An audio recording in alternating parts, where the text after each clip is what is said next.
Oh my god, that was a good book. So hey guys, it's Zeb from Blue Tarantula Productions here. How you doing today? Today, as usual, like in the past, I would do movie reviews, video game, me playing Mario Kart, failing at Smash Brothers. Anyway, or talking around, after getting off work. I'm done with that shit. Anyway, so done with that whole talking at night kind of crap. I might change the series around, I don't know. But anyway, this is on talking about this book here. It's apparently picked up as a movie by Steven Spielberg. It's still in the midst of still being made. I don't know where it is. I just know that Simon Pegg, Shaun the Dead, has signed on to be in the movie. Anyway, so this movie is known as Ready Player One by Ernest Cline. Is that right? Yeah, Ernest Cline. Good freaking book.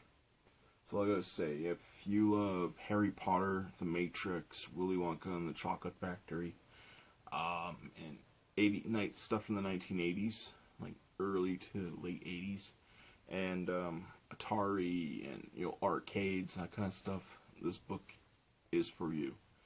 I don't know if there is a sequel coming, but if there is, he's got my money already. Yeah, Broadway paperbacks. I've already got my freaking money. So, the story, it starts off with this story of this boy named Wade Watts, right? So he's living with his aunt in this trailer park, or not trailer park, but a stack of trailers, right? They're known as stacks, so there's in the cover here, stacks of, little RVs.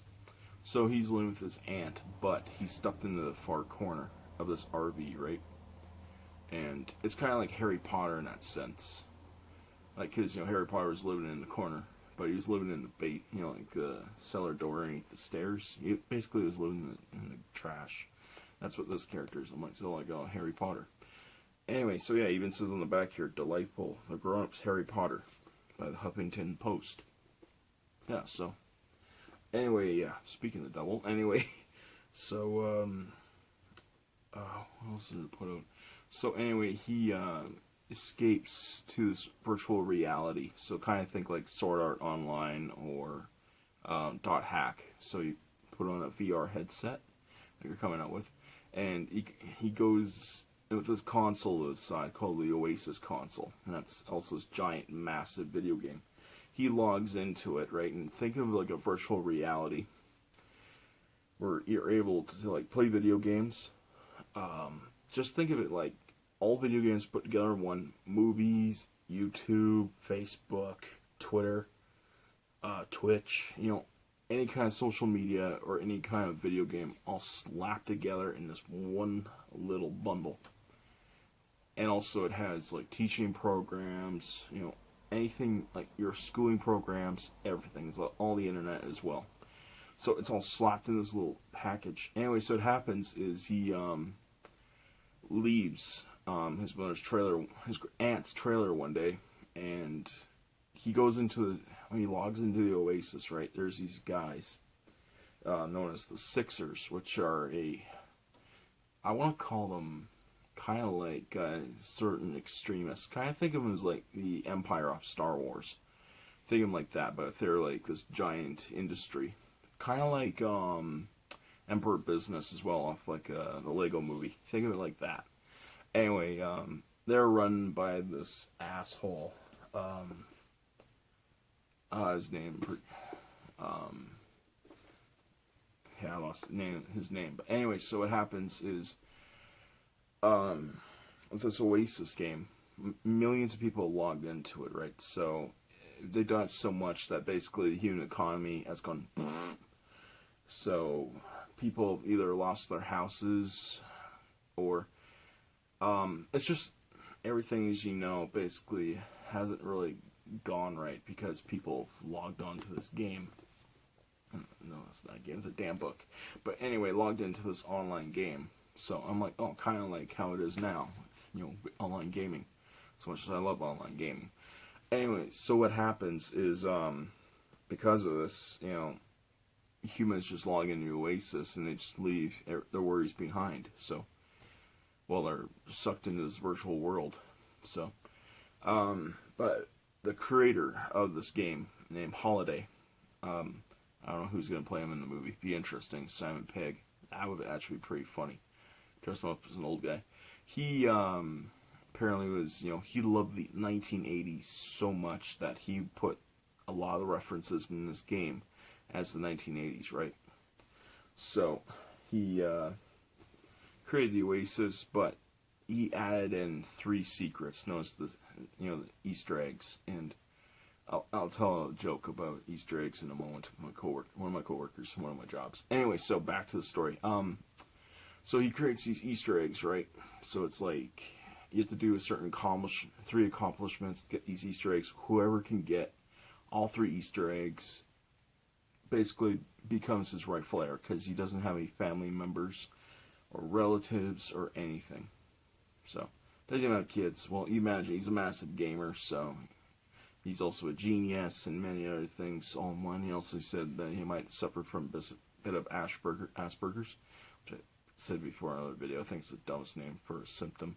Whatever. Whoever thought of it really didn't think of a toilet joke. Or did and just thought it was funny, either or. I don't know. Whatever. So, skip ahead 60 years. So this kid Wade Watts, right? He loves this game. He's idolized, the creator. Like, so much, it's actually pretty creepy. Anyway, so he's jotted down everything he's done, his whole life, everything. It's like, good lord, kid. He's like, I don't want to be Wade Watts. I want to be the creator. I really want to be him. I want to be exactly like him. It's like, oh my, Jesus Christ, grade A fanboy. But whatever, so I want to be this Holiday guy.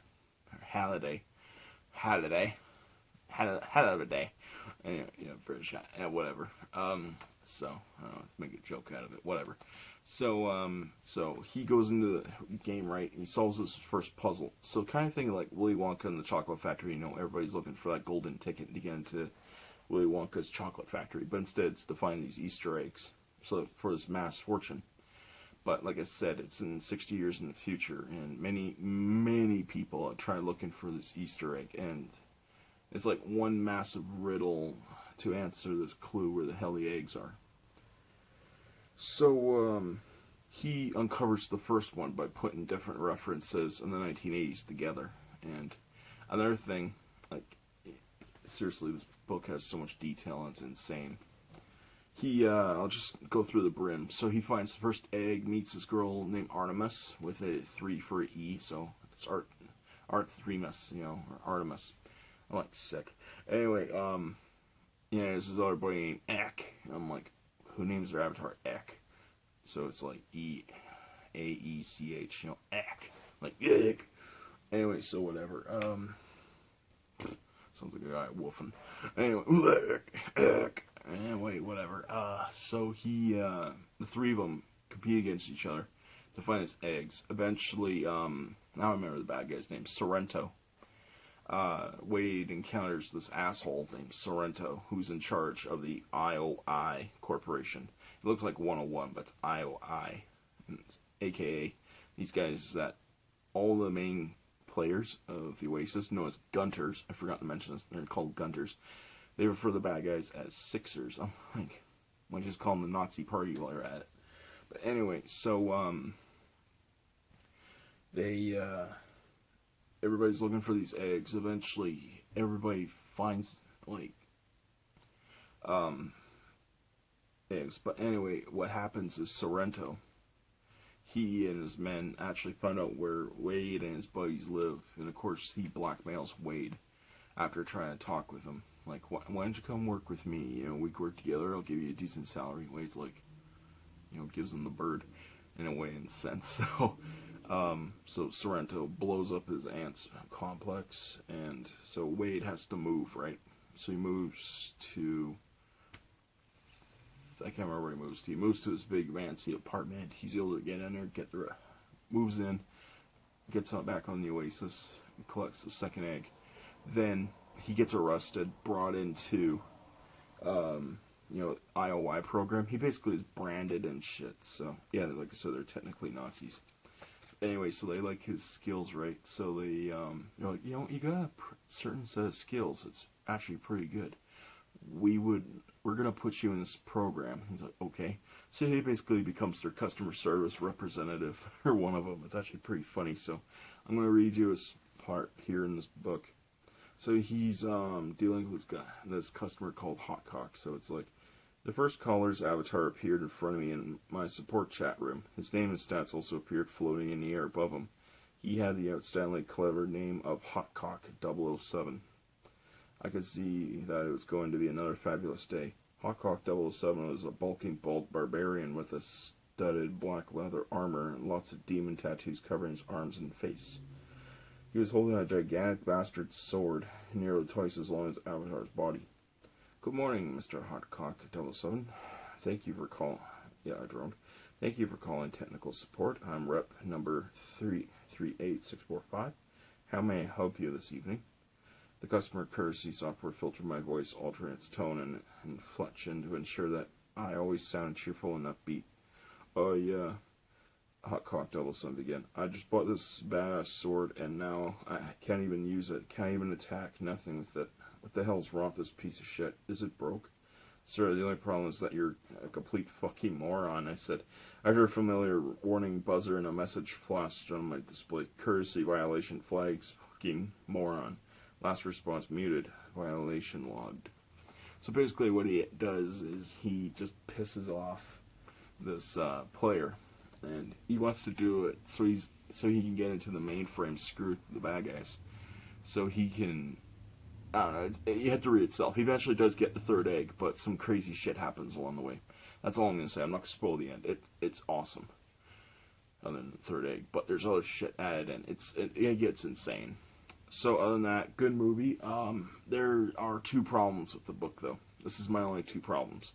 One, Chapter 5 is just information overload. I felt my brain was going to explode because too much crap is going on.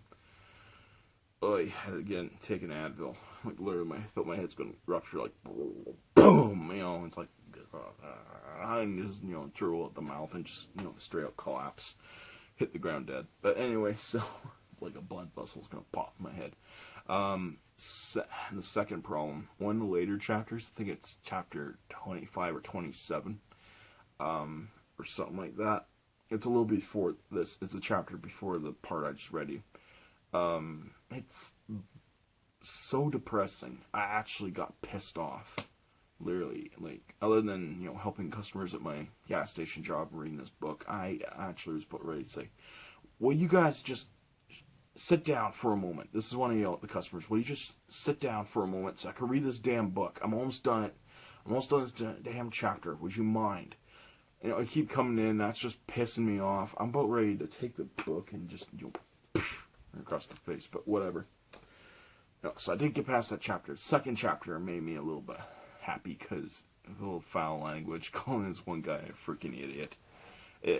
That section made me laugh, but actually I almost busted a gut laughing. Anyway, so whatever. So yeah, good book. Highly recommend this book. Either you get it in paperback like I got it, or you can get it in hardcover. Or if you want to, you could download the what's it called? Audiobook from like iTunes, Amazon, yada yada. Will Wheaton does. I actually might do that. It actually sounds pretty good.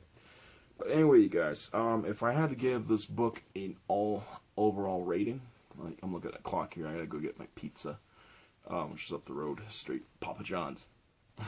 Anyway, so yeah, I'm gonna try their cheeseburger pizza. I'll see how it is. Yeah, whatever. So if I had to give this book a something out of 10, I would give it probably an 8.5 tops. 8.5. The 1.5 I'm leaving out is that one chapter went into information overload, and just other than that, it's pretty damn close to being a perfect book. So yeah. The price on it Canadian is ridiculous. It's like $20. I'm like, holy shit, that's what the freaking price of a normal graphic novel. Holy shit. It's 39 chapters long. And how many pages? I gotta ask myself. 372 pages. Holy shit. And the font is actually pretty tiny, but whatever. So, Good book. Good book. Can't wait for the movie. Steven Spielberg. If you hear this, hurry your ass up. Get some shit in there. Get at least some information on how it's going. If you cancel it, shame on you. If you haven't canceled it, shame on me. Shame on me. Anyway, anyway, guys, until next time, if you rate, subscribe, comment, I'll see you later. Adios.